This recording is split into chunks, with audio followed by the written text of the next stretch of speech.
Welcome to the 5am podcast, where we bring you insightful conversations with thought leaders and influencers who are making headway and some waves in their industries.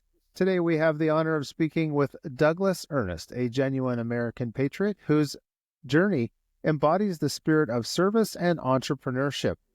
A retired U.S. Army captain who served on the front lines of Operation Desert Storm, Douglas has since become a successful businessman, owning the largest Corvette dealership in the Southwest. He is also the author of The Spirit of a True Patriot, a book that's inspiring readers across the nation.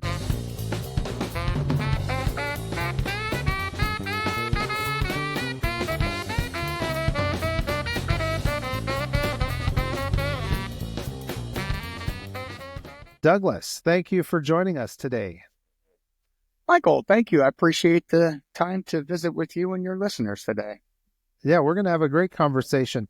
Now, I'll address you formally as Captain Ernest. I don't know when the last time someone said that to you, but the military is known as a place where leaders are created.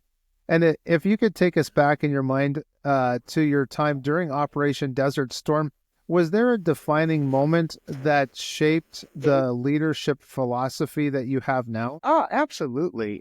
It would be when I was 17, I joined the military, and within 6 months of joining, I was later put into Operation Desert Storm. And I wouldn't say forced, but we were, it wasn't my first inclination to want to go to the battlefield.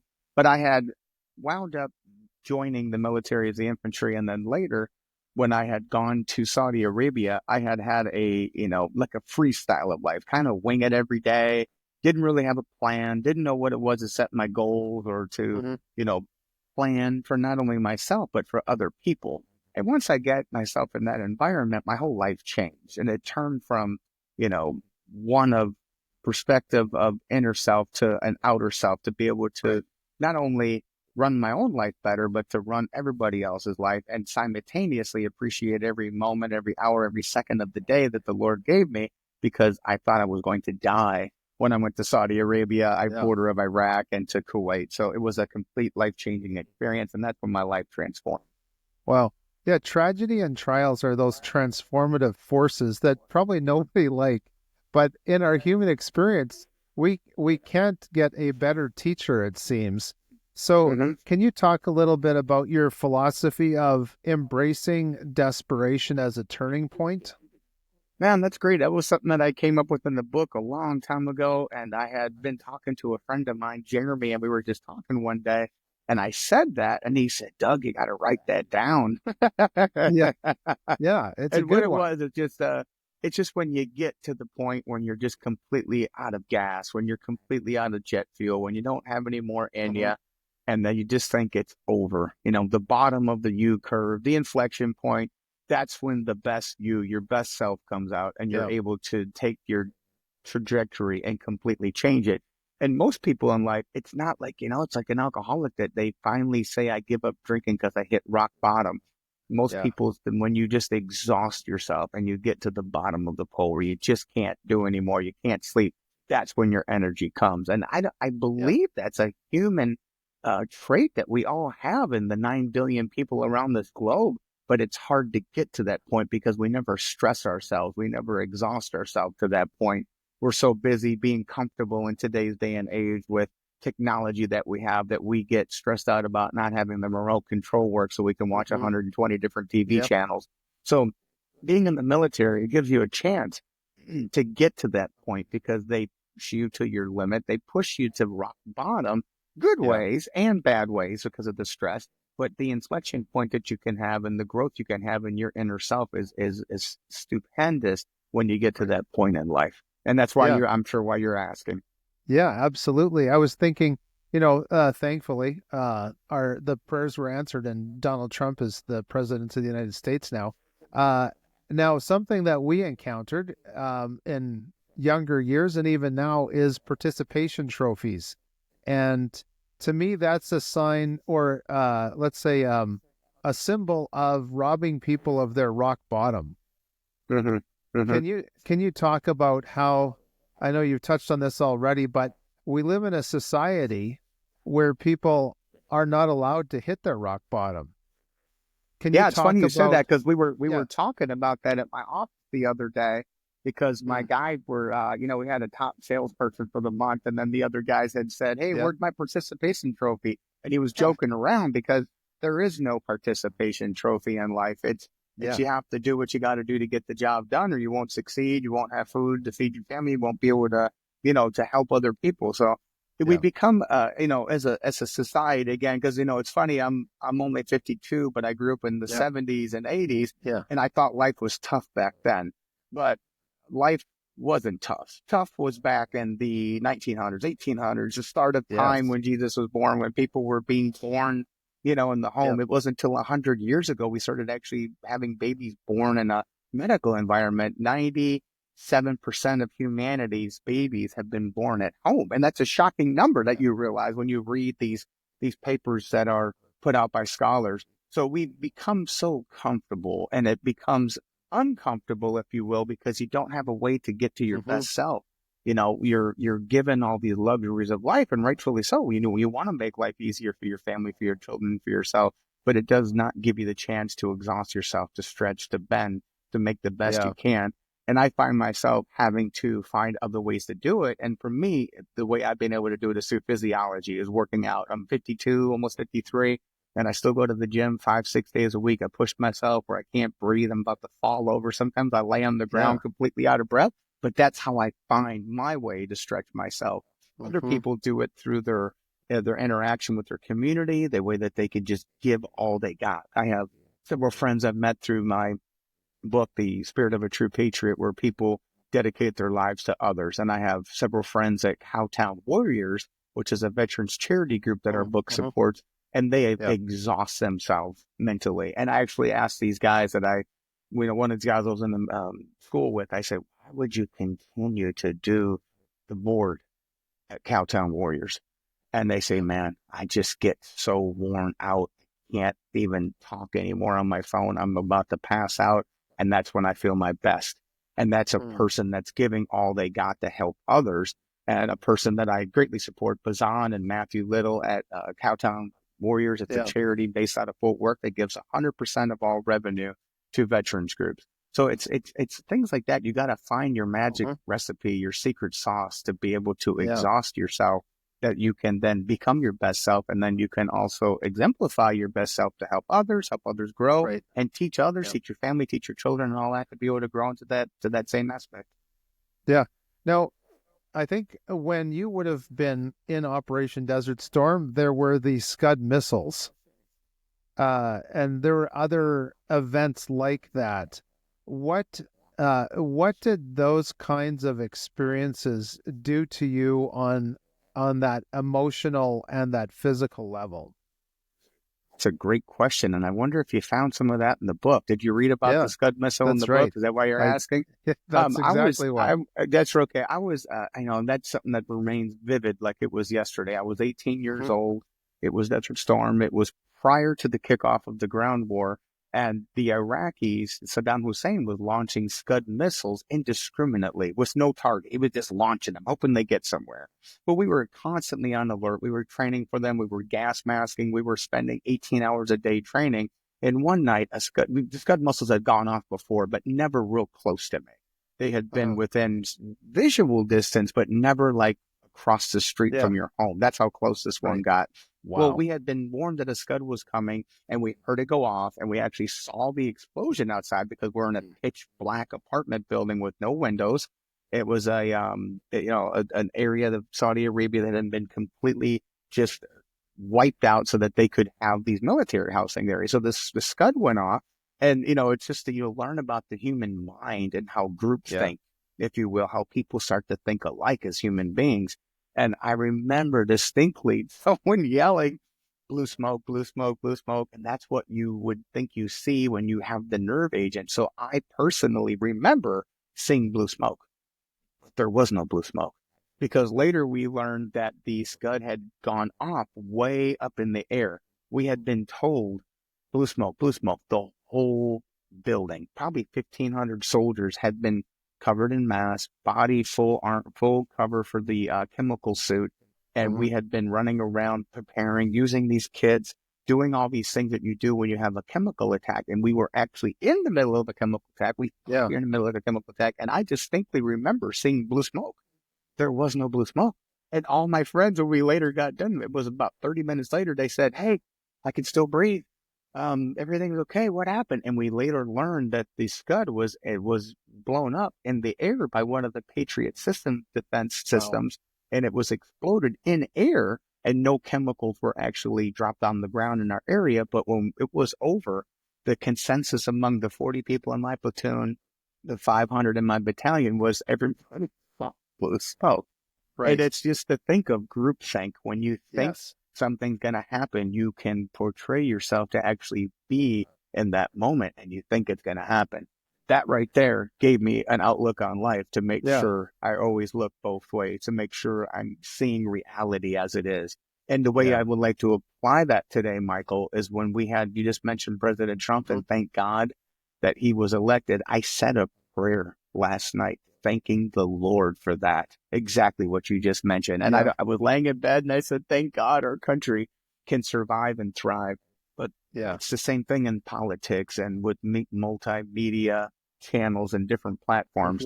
For the last couple of years, they've been telling us that life is so good, that you don't have it any better, that this is what the American people want. They want these experimental programs for transgender, DEI. They want you to have these just ludicrous frameworks and apply them to your life, and you have to accept it.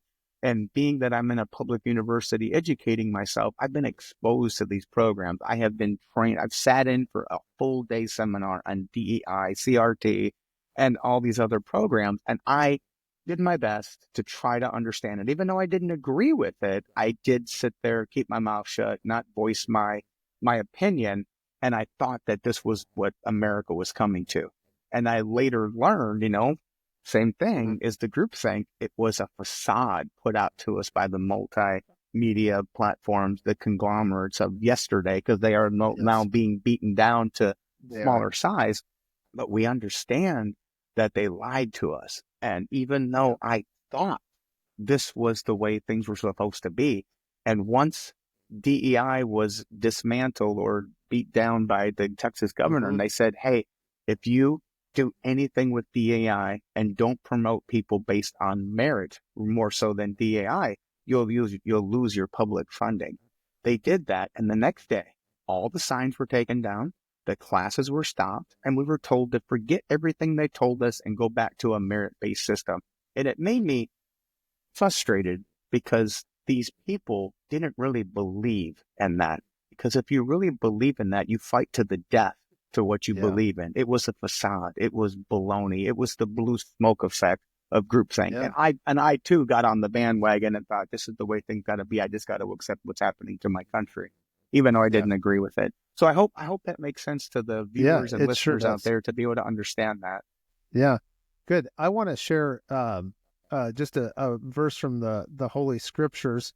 We're a Christian podcast. We have a lot of different messages, but I think that this verse is really appropriate.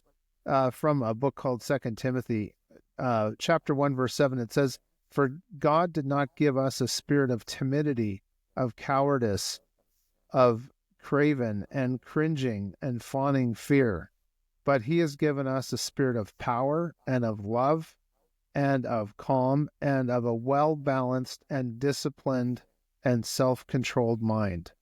So when we think of that group think, and we think of the distractions that are around us and the shiny objects, a lot of times there's those abusers. The abusers are the ones that want you to have that clouded mind and that clouded judgment, and that your earmuffs are on and you've got goggles. You can't see. I'm sure you had a military training like that way back when of you just had blackness in front of you. And I would like to know what sets you apart from others who've had similar military careers but have struggled and not had the success or success in general. That's a great question, Michael. And that's a question I get asked on these hundreds of interviews that I've done. And I believe it's my faith in the Lord and my faith in myself that I can accomplish things and overcome. And next is that I believe I'm doing it for a higher purpose. It's not for me. I've had success as a younger person as far as starting businesses that would start a business, they'd make a little money and then they collapse. And I've tried 30 different businesses over my career. Nothing's ever worked as well as Corvette Warehouse. When I finally had children, 15, 18, 20 years ago, I found this belief and understanding that there's something more important than myself, and that's having my children and being able to take care of them. And I found myself doing more for my children than I'd done for myself. I found myself doing more for my sisters and brothers in the military, someone that needed a helping hand, than I do for myself. I wouldn't go buy myself clothes 20 years ago when my business was completely out of money and $500,000 in debt, but yet I would buy a fellow soldier that I served with, I'd give them money. And it was because I love these men and women that I serve with, and I knew they needed something more than me. So I think it's once you find, your faith in God or whatever belief you have in religion, I'm not here to change your people's beliefs about that, but whatever it is, being able to understand there's a higher purpose, being understand that there's a purpose in your life to be able to serve others more than you serve yourself, and then having finally a belief in yourself and know that if you do well, you can help others more than the best of your ability. And now, definition of success for me has changed because years ago, my business did well back in the 16 to 2021 era. And not to bring politics back into this, but in the last 3 to 4 years, my business has been decimated. And I've said this on many shows. I lost more money in 1 year than I made in a decade. And I'm not exaggerating, I'm not kidding, but I was able to hold on and able to change it. And we've now seen a small change in the business, but I would tell you that was probably the hardest time in my career, even over the technology crash of 99, the economic crash, the Great Recession of 2008, the pandemic, but the last 3 years have been crushing. I sell a product that is for people, it's a discretionary item. You don't have to have a two-seater sports car.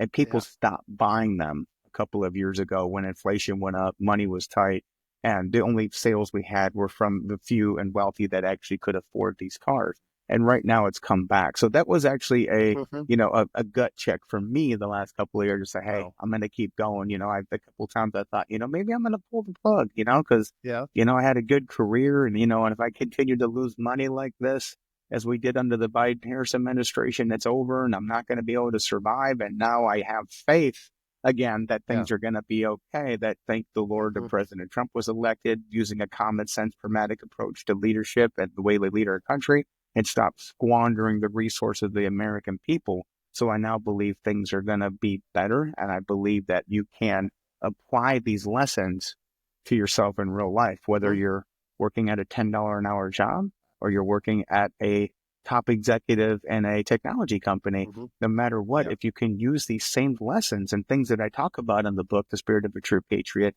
you can apply these life lessons to yourself to be able to make lasting change in your life.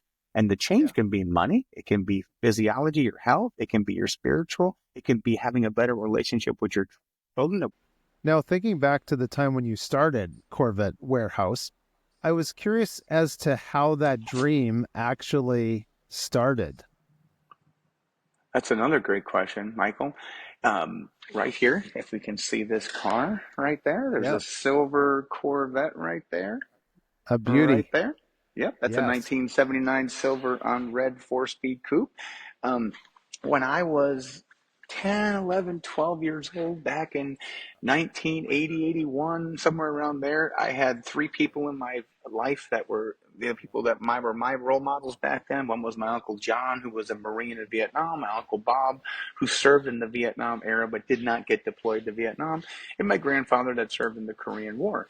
And I grew up in a pretty tough area where people didn't have any money, and we didn't have a lot of role models and a lot of mentors. And my Uncle Bob was like the patriarch of the family. Everybody looked up to him. He was a very kind, kindred soul. He's still alive today, about 82, 83 years old. I was about 11 or 12. I was sitting on the porch of my grandfather's house, the Korean War veteran, and my Uncle Bob pulled up in that car. And I was just blown away. I didn't ever even seen a Corvette. I don't think I even seen a picture of one at that time, because in Milwaukee, Wisconsin, we got 3 months of summer and it's all winter. There's Yes. not many sports cars, muscle cars, and like that in Wisconsin. Hmm. He pulled up in that car. I was blown away, and I didn't know what it was, and I just was mesmerized by that car. And then he had told us a story about how he saved all his money, was in the military to buy this car, and it just became something for me to look forward to. So when I got Mm. older, I said, I want to do that for a career, or at least dabble in it for a hobby. And I immersed Yep. myself in educating myself about the Corvette product line, the history, the cars, the Wow. knowledge, the being able to work on them. And that's how it started. And when I was in the military, I had served in active duty component part of the military. I'd served in reserve component, National Guard, and I bounced around all over the military. I mean, it was they still have it now. You bounce from active to reserve. If you're reserve, you're mobilized all the time. Well, I wound up uh, doing the Corvettes for a hobby, and I said, when I'm in the reserves, I'm gone 3 months, come home for a month, gone for 6 months, come back, go to a military officer school for 6 months, come back. Mhm. I'm going to dabble and just get me a little shop that holds 2, 3 cars and work on them.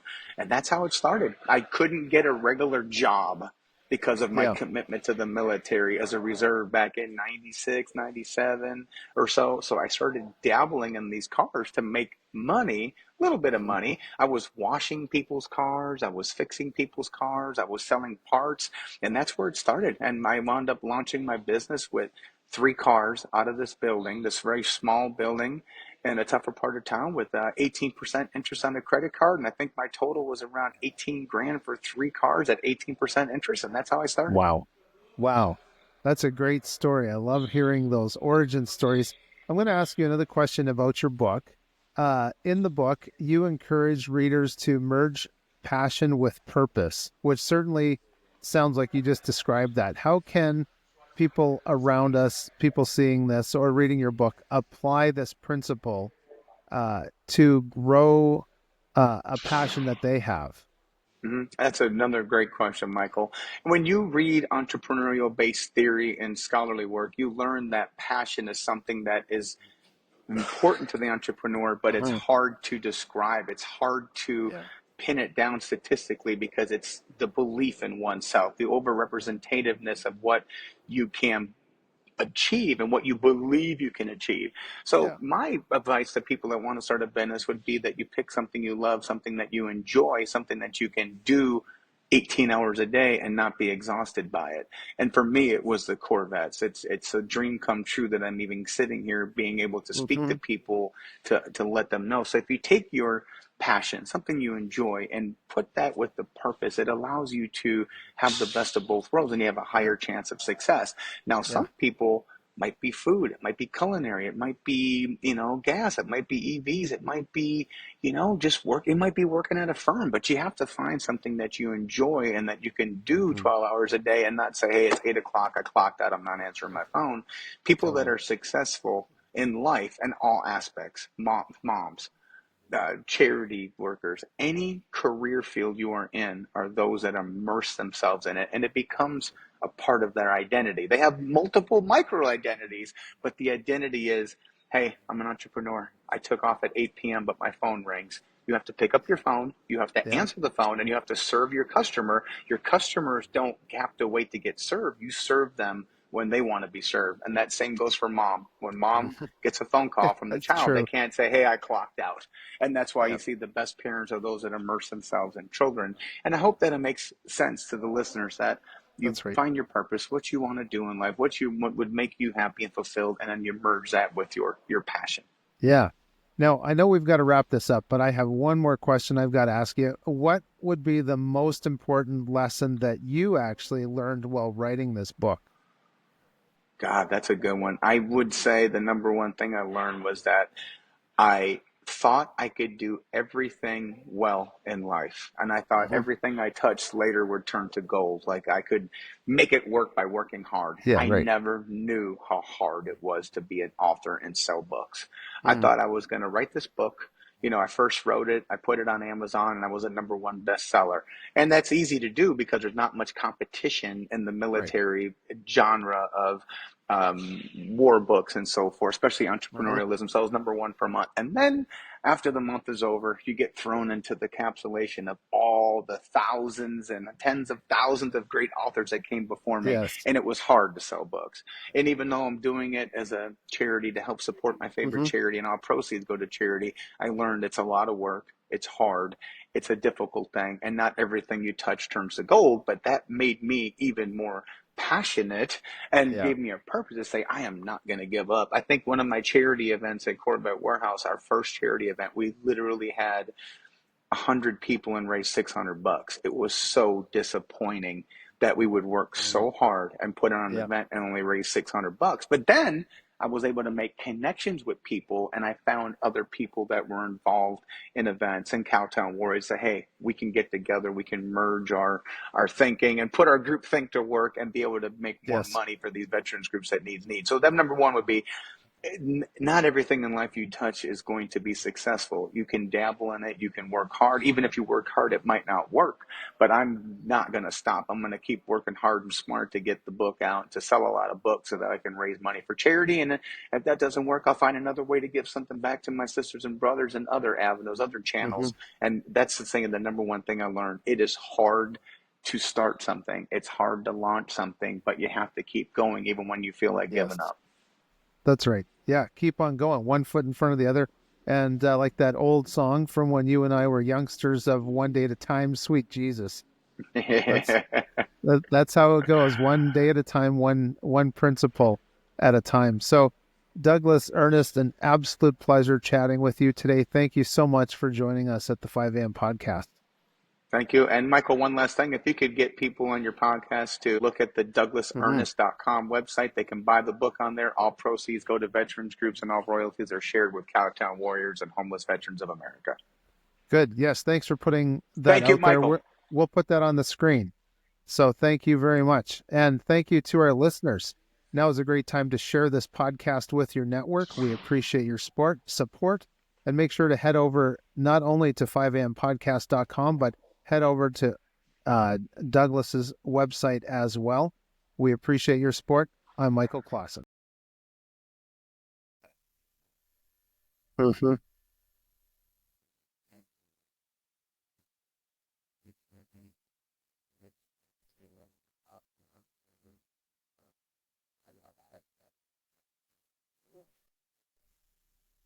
Mm.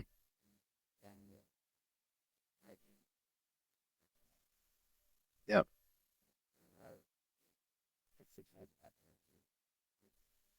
Wow.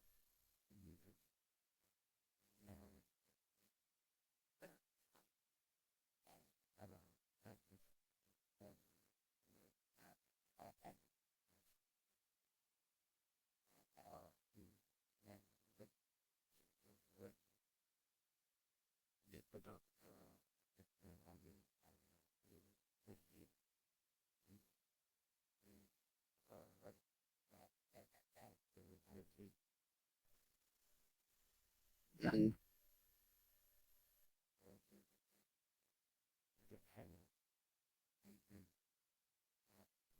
Yeah.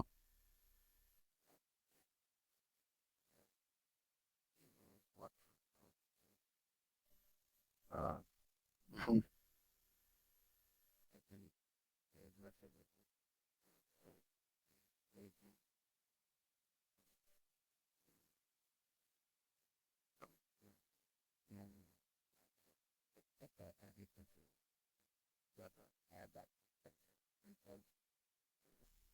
Wow.